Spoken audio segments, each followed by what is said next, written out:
So here is Fear the Fear and Do It Anyway. And Tim, I'm really looking forward to working with you on this again, and also with working with you, the viewer, on this.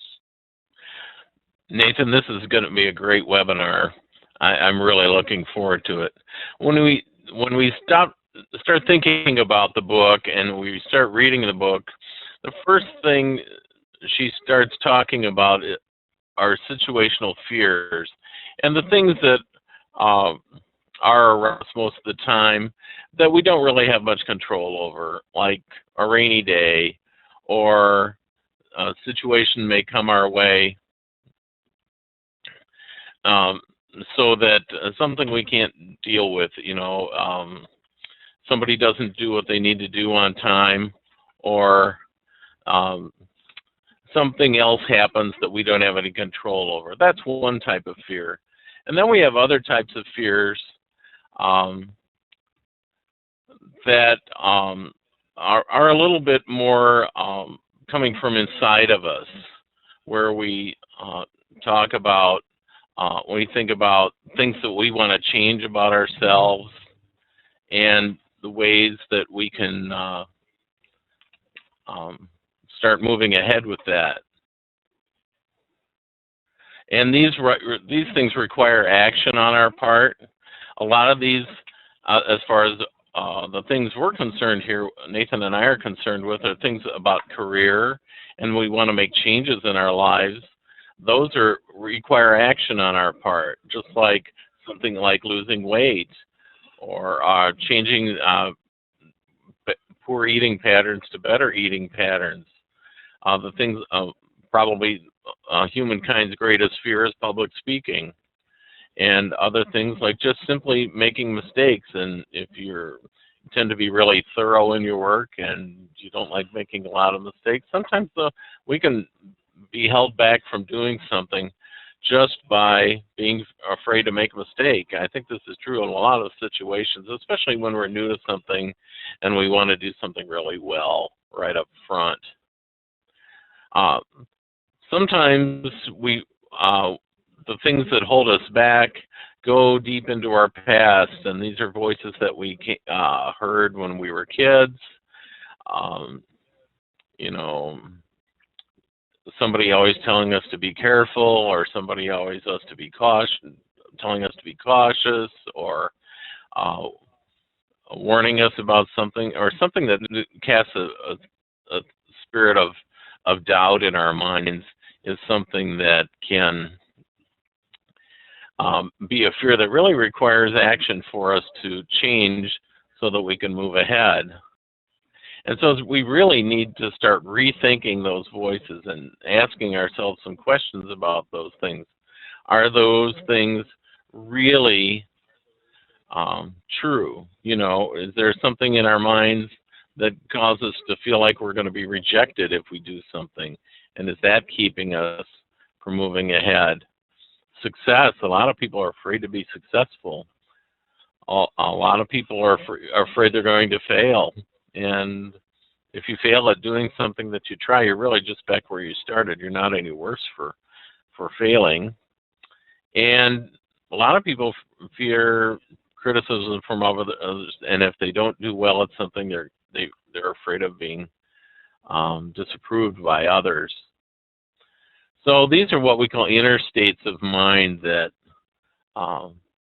these are kind of the things we have to work on and start to be aware of as we move ahead and work toward change in our lives. Now, Nathan, here's the school bus, and I love the school bus because the school bus talks about whether we have this internal locus of control or external locus of control. And the external locus of control says we're letting ourselves be controlled by things that are going on around us, but also things that are going on in what Susan Jeffers calls our chatterbox in our mind. And if we let that chatterbox, or this constant talk about, oh, you're not good enough, oh, you might fail, or this terrible thing is going to happen, we're probably not going to be able to move ahead very well in life. So the level 3 and being able to work with the fears that she talks about in this book really have to do with internal locus of control and taking control of things in our lives so that we can begin to move ahead, having control, being aware of what's going on, recognizing our fears, and then giving ourselves the talking to that we need in a gentle way to get ourselves to work through the fear. Because what she says is very often the fear itself, just being fearful, is worse than working through the fear itself. So I love the school bus metaphor. It always is so telling and gives us so much to work with there. Yeah, Tim, if I can make a quick little summary comment on both the school bus and these progressions of fear, and I'll be really brief about it, but the way I like to think about the school bus, and I think the reason why I picked the school bus, I was remembering when I was a kid, and a lot of times I preferred not to go to school, and it's kind of like whether it's going to school and sitting in the back of that bus instead of in the driver's seat, or if it's in life and things are happening that you don't want to happen and you don't feel like you have any control. I thought that really corresponded well with the external locus of control type mentality. And the good news, though, as adults, for you, Tim, and for me, and for our viewers, whether we realize it or not, a lot of times there are ways, maybe not immediately, but we can start moving towards an internal locus of control, even in our jobs, even in our workplaces. We can start putting things in motion, taking action so that we can be more in charge of our own destiny instead of somebody else driving us somewhere where we don't necessarily want to go, or in a direction we don't agree with, or that isn't best for us. I love the way you put that. Someone else driving us somewhere else, like the bus driver taking us to school. Yes. Exactly. So these three fears, and let me know how you, what your take on this is, Tim, but it seems like the first fear was just kind of an external, situational kind of fear, but then the second fear was more action-oriented, and kind of an inner state of mind. And then this third fear is even more deeply ingrained. And as we get deeper into these fears, it gets almost like dungeon levels deep down on the inside of us. And it seems like this book, the genius of this book is, I think Susan Jeffers takes us and gives us keys to be able to recognize and unlock some of those dungeon doors, so that we can be aware of, hey, there's a gate here. I'm not going to lock myself in the dungeon.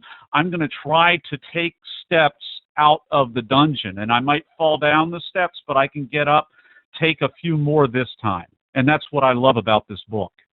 Yeah, it's a great book. And I can tell you, just after having read a few chapters in the book, I found myself thinking differently about some of the decisions I made. And it was a surprise to me because I really wasn't consciously trying to do that, but the messages kind of entered into my subconscious and really helped me think that way. And I've really made some interesting changes in just the past few weeks. Yeah, me too, Tim. So let's see what's ahead and then wrap up this chapter, because I know we have a couple points left. Yeah, what we have here are some thoughts from the book. All you have to do is to diminish your fears, to develop more trust in your ability to handle whatever comes your way. And, you know, that sounds like it's kind of easy, but it does take some work and some intentionality on our parts. We can't just flip a switch and say, oh, I'm going to change.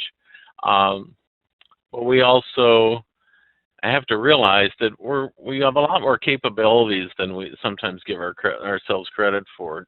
And we have to work with those voices in our mind and our chatterbox and all that. And we can always ask ourselves the question, if you knew you could handle anything that came your way, what would you possibly have to fear? And when you stop to think about that, you know, we can all set ourselves as Superman, Superwoman, and really have a lot of potential to make a lot of changes in our world. So we have a whole lot to work with here, and I just love this book, and I love the way it's going to take us through our career ideas and job changes and being happy in our current workplaces. Yeah.